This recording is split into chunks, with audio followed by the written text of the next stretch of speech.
Hey guys, welcome back to Shares Cool Beans. It has been an absolute minute. I haven't filmed a video since the first day of spring 1. So that was many weeks ago. That was like, what are we in now? July, April, May, June, July. That was ages ago. Life has just been crazy, especially like with teaching. ECT year is no joke, and that's what I'm here to speak to you about today, my ECT experience. So let's get into it. So I've actually just got back from striking. Today is July, I was about to say June. Today is July the 5th. It is a strike day, and I just got back from my school after protesting. If I look weird, I'm literally just laid back on my bed. Yeah, back from my school from protesting, and I made the coolest protest sign. I'll insert it next to me. I think you'll really like this sign. But yeah, the teaching world just needs to improve, and hopefully with these strikes our voices can be heard. There's so much more we need for children, and there's so much more we need for ourselves as educators. But this video is not going to be about, you know, striking. It's going to be about my experience. So the first thing I would say is that, like, I put on so much weight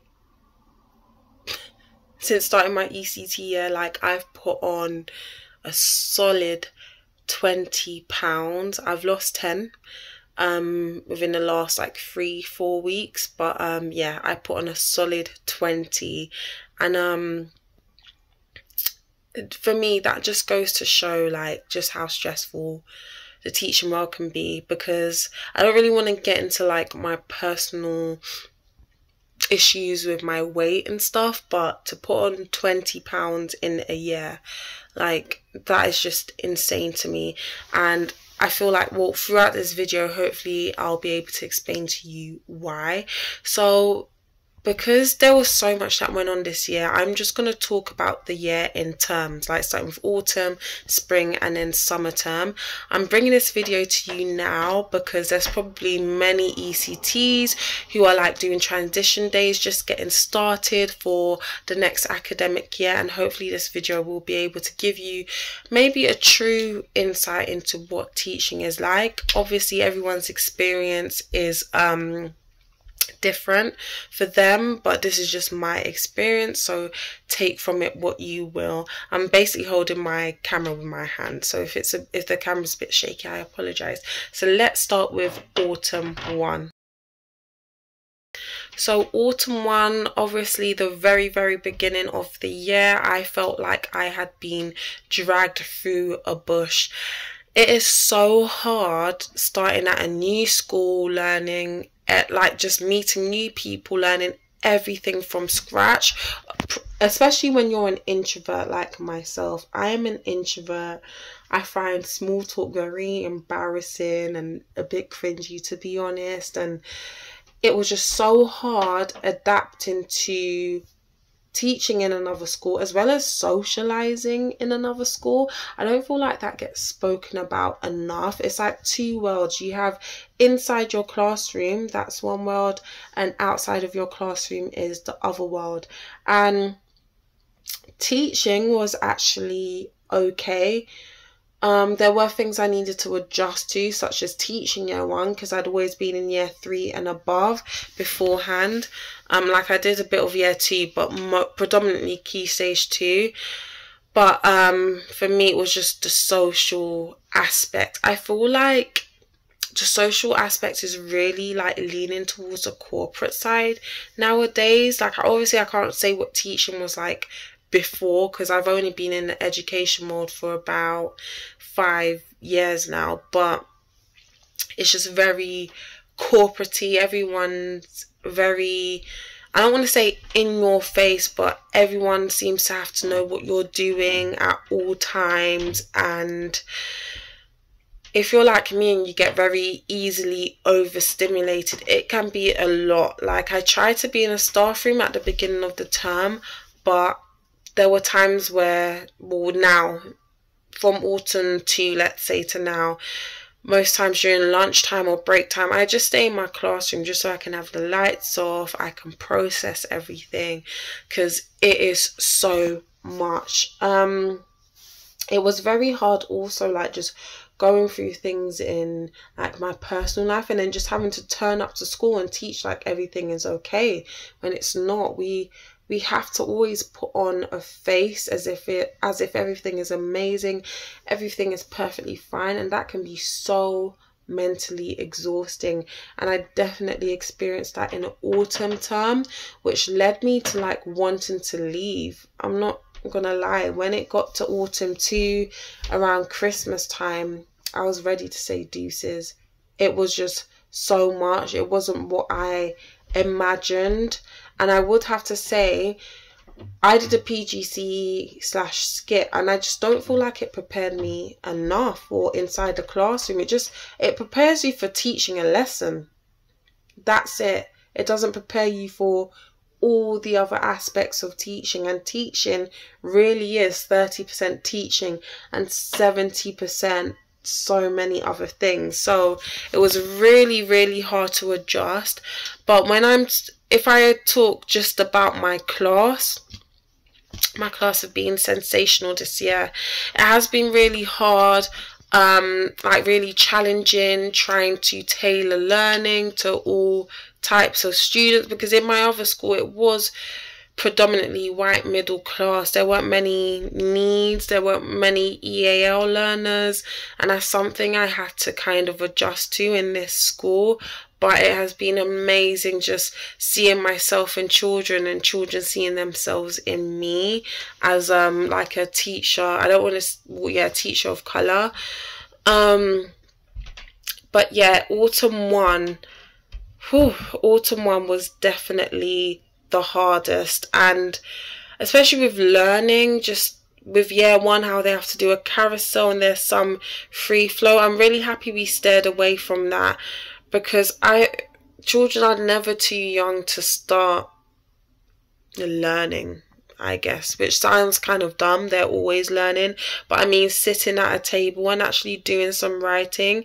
Yeah, I know people feel that that's a lot of pressure for children, but children are easily adaptable. And if I show you, you've probably seen on my Instagram or TikTok how much they have improved. Some of my children who are in the lowest group and who are in my middle and high group now, there's so much improvement. Like, never underestimate children, which I do feel schools sometimes do when they're trying to stream and set children. But yeah, autumn 1 was no joke, and I actually lost weight in autumn 1 from the stress. And then yeah, let's just move on to spring 1.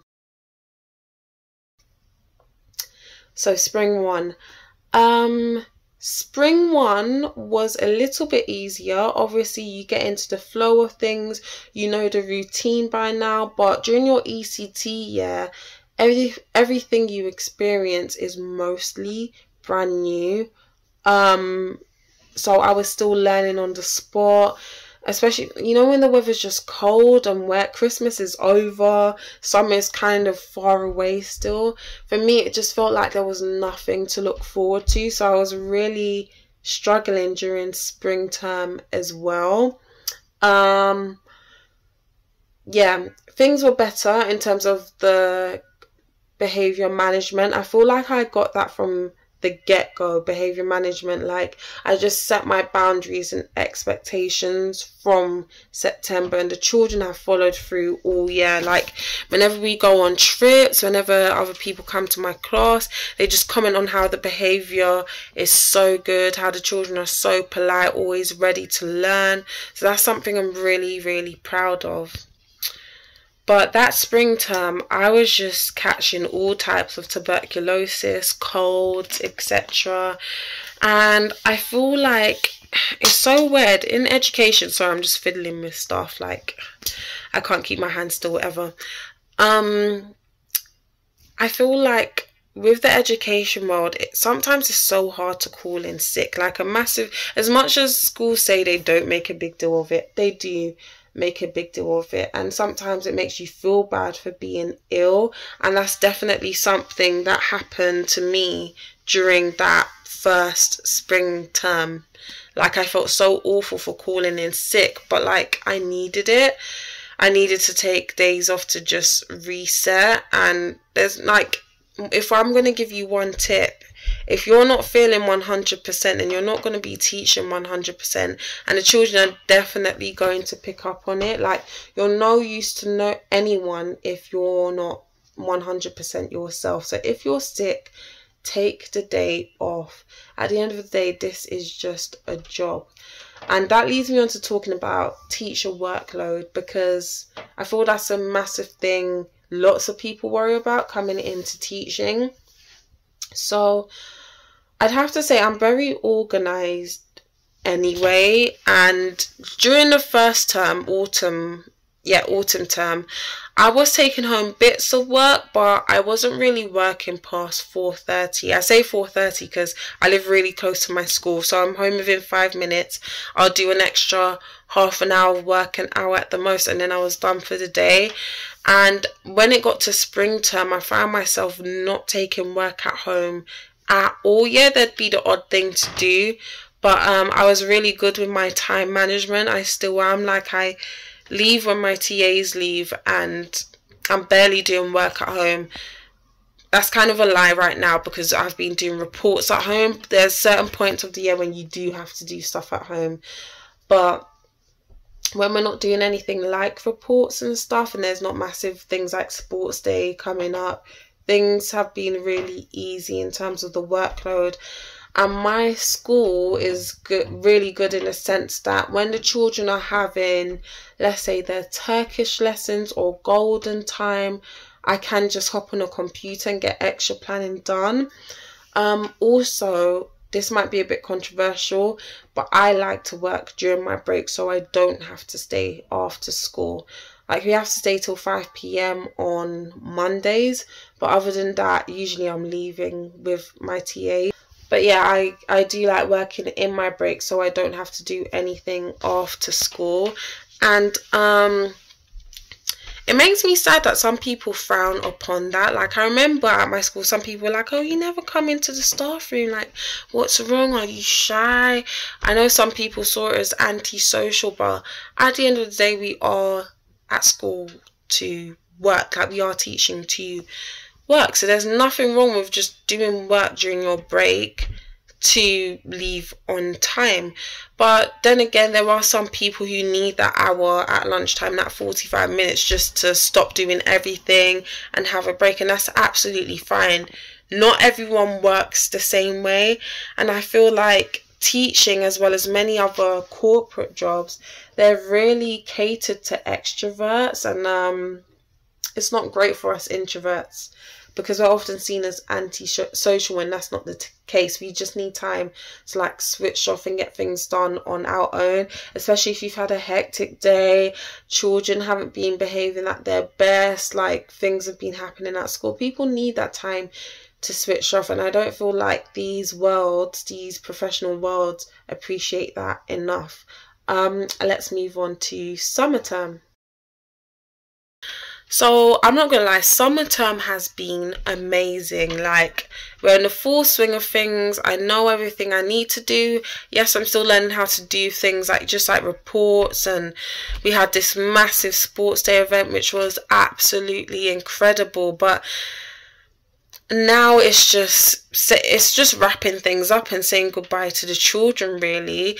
I did expect all summer term to be really just easy, but there's not. It feels like everything's just been thrown into the end of the year, doing risk assessments for sports day, last minute trips, reports, handovers, assessments. It's a lot to deal with, but I feel like because it's the final term, things are a lot sunnier and warmer. Everyone's just happy and in a good mood, even though we're working on 10% battery right now. Like, things are good, and I feel like most ECTs by summer term, they are kind of chill, and they know what they're doing, and I certainly feel like that myself.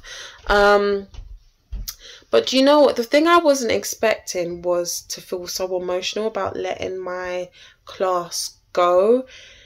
It's so strange in this first year, having a class from September, teaching them all the way through July and seeing how much progress they have made.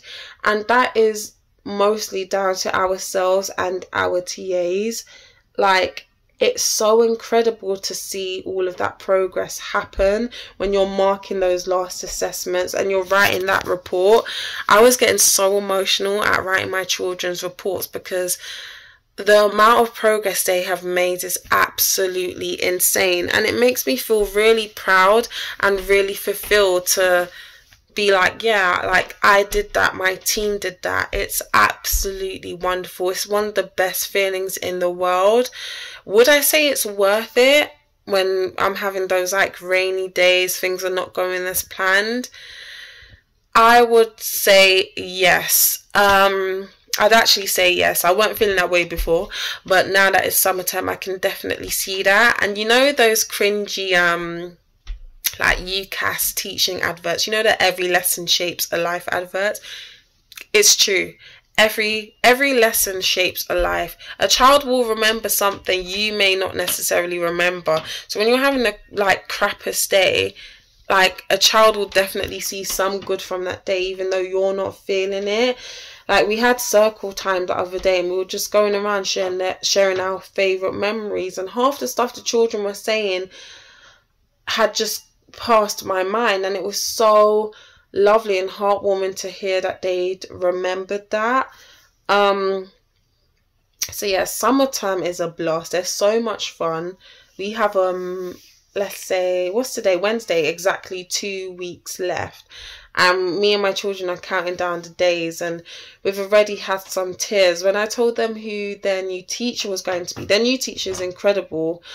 When I first told them, they were like, yeah, like amazing. They were happy. And then when I was like, I'm so proud of you. Do you know how well you've done? One person started crying. One child started crying. The next child started crying. Then there were like 10 children crying. I started crying. The TA started crying. It's just incredible. Your children, your TAs, you're a team, you're a family. It's so lovely to have. And when you have supported TAs, if you're lucky enough to have them, TAs are the most underrated and incredible people in the world. I should know I was one. We work so hard, we do our best, and it goes a long way, but sadly it goes very unnoticed, and that's one of the reasons why I've been striking today. So I have definitely used food as a stress mechanism. I was really fit last summer, going to the gym 4 or 5 times a week. I was really fit, eating healthy. I just fell off, and I want to say that's okay. I was so upset with myself a few weeks ago when I was just coming to terms with how much weight I had gained and stuff. But I feel like some of us can't have it all. You kind of have to sacrifice one thing for another. So for me, I couldn't keep up with going to the gym, eating healthy, seeing friends, and doing this incredibly hard job that is teaching. I had to let one go. And for me, that was my diet, which went out the window. But now I feel like as I go through the years, I'm going to get better at coping. But even if I don't, I feel like that's okay. I'm not going to punish myself and feel bad for putting on weight because I'm stressed. Like, if that's the only good thing I can do for myself at the time, then so be it. But yeah, I don't know what else to say. It's been really nice having money too. I'm not going to lie. Obviously, we need way more money. There's most days I'm like, I do not get paid enough to do this job. But it has been nice having a salary and being able to do things that I wasn't able to do in previous years as a TA and as a trainee teacher. But when I look at the future and, like, let's say having a house one day, I just don't know how that's supposed to happen. I don't know how that's supposed to happen with our current teacher wage. It's not right to just be, it's not normal to be sharing a house. It's not normal to be sharing a house with people you don't know when you work in any job. If you work in any job full time, why am I sharing a house with someone I don't know? So hopefully that can improve, but it's definitely been really nice having money. It's been really nice having a wonderful, supportive team of TAs who have just had my back through my worst times this year. Sometimes, well, I want to say all the time, family just simply don't, unless you're in teaching, you won't understand. None of my other family members are in teaching, so they just don't understand how it's like. They don't understand how draining it is. They make those jokes, oh, you get loads of holidays. First of all, those holidays are unpaid. Usually in those holidays, I'm sick because my body's actually having that break to feel what's actually going on. So it's really nice to have TAs to fall back on and just have your full support. I'm going to stop this video here because I could go on forever, but I'm definitely going to make an ECT tip video in the summer holidays. Let me know if you have any questions so far so I can add that to the next video. And if you're an ECT who's just starting out, I was in the same position as you last year. I'm not going to lie, it's going to be hard, but it's going to be absolutely fine. Yeah. Enjoy the rest of your year.